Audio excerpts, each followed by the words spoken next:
Hi, Estelle Carson. I'm in Tech 1010, and I will be talking about the Space Shuttle Challenger and the ethical and the storyline behind it. The first question is, what could have NASA done differently? And NASA was feeling a lot of pressure as well as a lot of anxiety to launch for several reasons. These pressures may have compromised their ability to think completely rationally. Rather than being cautious and needing all the facts like they used to, they let something slide due to the inconclusive data. NASA should have delayed the launch, plain and simple. Despite wanting to prove that their program was worth the cost, a delay was definitely necessary. The pressure coming from the presidency would have been hard to ignore, but not when lives were at stake. NASA should have listened to the appeals from all the engineers, as well as Alan McDonald, who is the director of the Solid Rocket Motors project. He pleaded them to not launch the night before.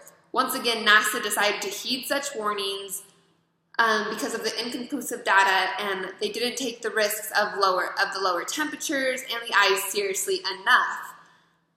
As well as the second question, it's what should Roger Boisjoly have done differently? And in answering this question, it was hard for me because Boisjoly did the right thing. He repeatedly tried to convince managers not to launch a Challenger and was repeatedly ignored. It's hard to say what he could have done differently. The night before the launch, Boisjoly and another engineer gave a presentation arguing that the cold weather could worsen the joint rotation as well as the O-ring seating. They made what was described a very convincing argument. However, because their data was inconclusive, it fell upon deaf ears. There were some doubts which called for another meeting to be held, but once again, Boisjoly tried to convince them not to launch.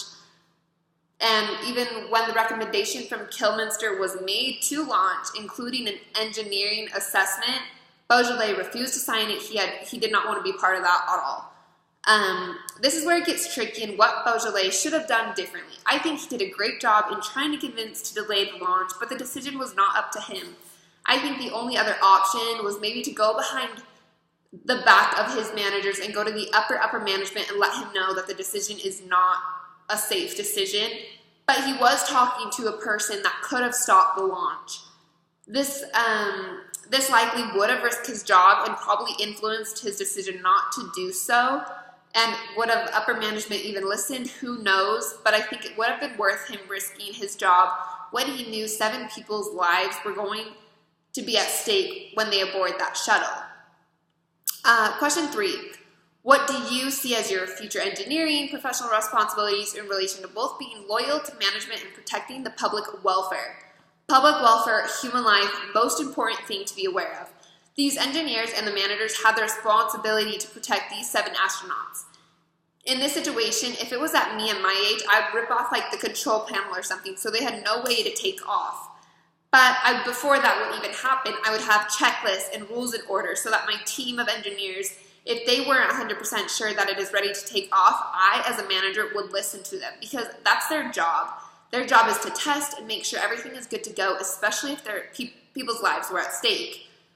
The social, ethical, and legal issues inherent in like the new upcoming technologies. I think the big thing nowadays is self-driving cars, which have been causing like a lot of legal disputes, whether they crash or run a red light, or when just the technology malfunctions, even though most of the time it's the other car's fault if it's like involved in a crash and nothing to do with the self-driving, like the driverless cars.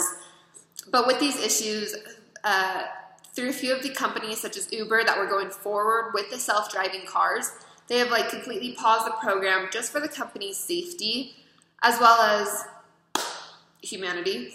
But yeah, so those are my thoughts about the Space Shuttle Challenger and like all the things about NASA, and thank you so much.